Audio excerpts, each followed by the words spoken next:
Rations for this. Here we tried to show, there's sort of in the way, like in the first movie where the apes are complete reversal and the humans are the opposite. Here we're in society in a earlier part, or more fragmented, where you've got some like the affluent apes that you'd see sort of in the future would move along to being more human-like, and then you've got the Thade character who's much more an ape purist and wanting to maintain that sort of ape-like qualities, and so you sort of see the sort of fragmentation of this society in a dinner party. Racial marriage here. We can quite say that like him, it's like I looked around at the crew and everybody, not only on camera but even off camera, people were bowing their head. Wait a minute, we don't need to do this, we're not on camera. But he was convincing that way. Real scene where you get to see sort of the ape culture and get it in an offhand way, and mouth out to me was sort of based on the fact of again, spending time around these real chimps, and when they touch you and just start moving you around, and the sort of, and the strength you'd feel even in these babies, is amazing and very, very upsetting and sort of disturbing. And so that was something we just sort of did kind of on the spot, really.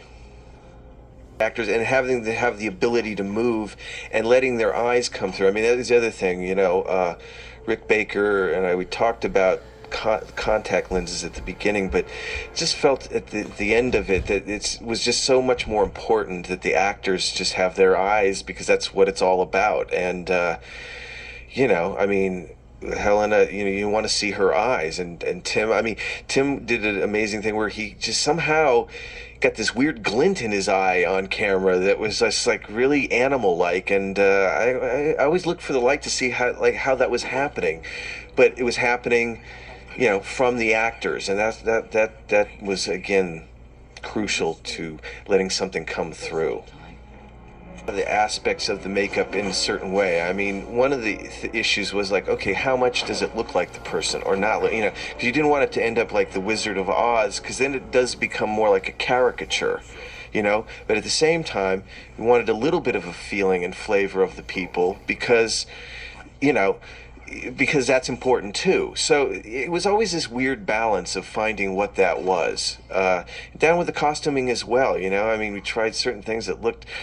It all had to kind of come from the nucleus of the apes and what they were and how they moved and the kind of culture we were building around them, and the kind of primal, how they might think and all of that. So yeah, that was the biggest challenge, was to find out when it was like going too far or not far enough.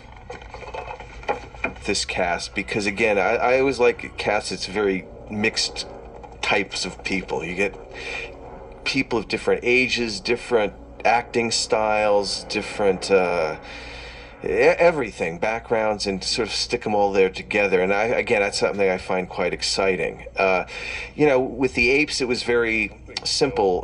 Get good actors that could come through. Not only that, the second part of that is good actors that wouldn't complain. That was almost number one. I mean, that would be willing to go through this stuff. I think like Helen had to get up like at 2 a.m, then come in for a full day of work, and I never heard a bad word out of her, although, I'm not quite sure what expression she was making behind the mask, but, that made my life so much easier in a very difficult project, because then you're just getting people that are there and going for it. And so that was important with the apes. It's like their personalities, Tim, Michael, Clark, all those people had to come through that way.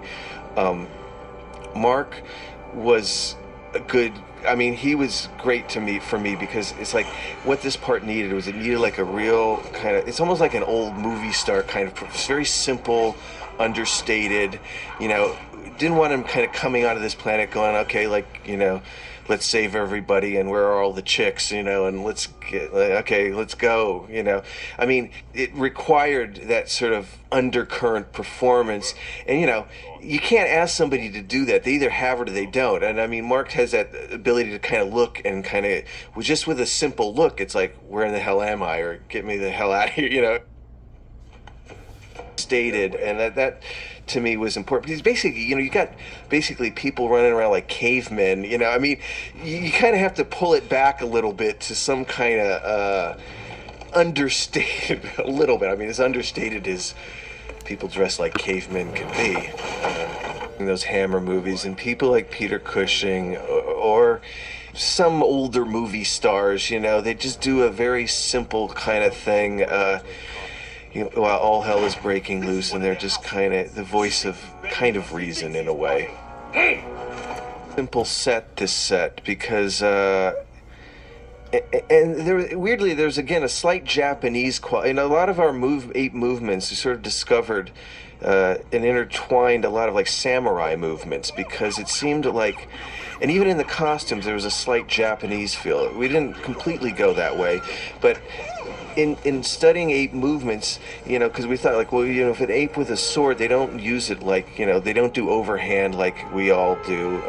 They have a certain kind of rhythm and movement, which again, watching some samurai films was very much like that. The way, the kind of simple, strong, but then quick and sort of elegant, but strong, almost scary movements, you know, juxtapositioned with a slow, kind of still in the positions that they sit in and the way they move. And so that did work itself into some of the sets, some of the movements, and some of the costumes as well. These little snippets of ape life were very important. We didn't have many of them, but, you know, wanted to get these little sort of ape culture snippets in there that I thought were very, you know, kind of important to the piece. City, so it was both horizontal and vertical, because again, you know, basing it all on real ape movements and giving it that difference too. This was an area for me to make it different from the first movies. Sony, which we built the Ape City in wall to wall, and it was probably our biggest set that we had, yeah, by far. No matter where you looked, whether you looked on the set or off the set, you'd see the weirdest stuff in the, you know, you'd see apes talking about what restaurant they were going to go to, you'd see apes reading the newspaper, you'd see, you know, I mean, anywhere you turned, you saw something completely surreal. Years to understand this, you know, I'm still in a bit like emotional shock a little bit from it, so I prefer to look at movies more like they are what they are.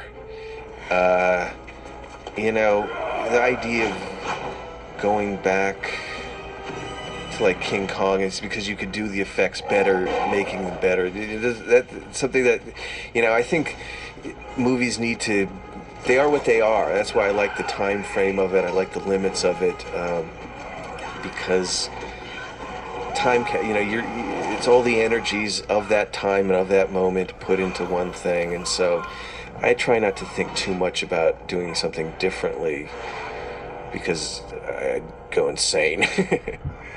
Short, this movie, which again created a sense of momentum, which was good, and that actually, like I said, was helpful to this movie. But there were things like, if I had more time, like, you know, like when I listened to the album, like there were some cuts of Danny's music that I think, you know, because we had to cut certain things down here or there, that I would have liked to rework some music maybe, because I thought he did an amazing score. It's one of my favorites of his lately, I think, and you know, I would have liked to had a little bit more time to kind of fool around with some things like that, and, you know, other issues, but I don't dwell too much on it, because like I said, it's insane.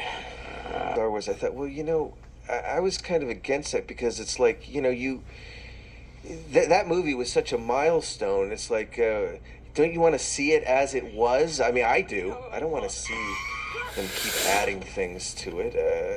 No matter what it was really intended. I mean, we all intend movies to be more than they actually turn out to be. I mean, I think so. As long as it's still got some feeling of something in there that you wanted to do, I think that's the main thing. It doesn't necessarily mean you're actually fixing it somehow. I don't think, especially.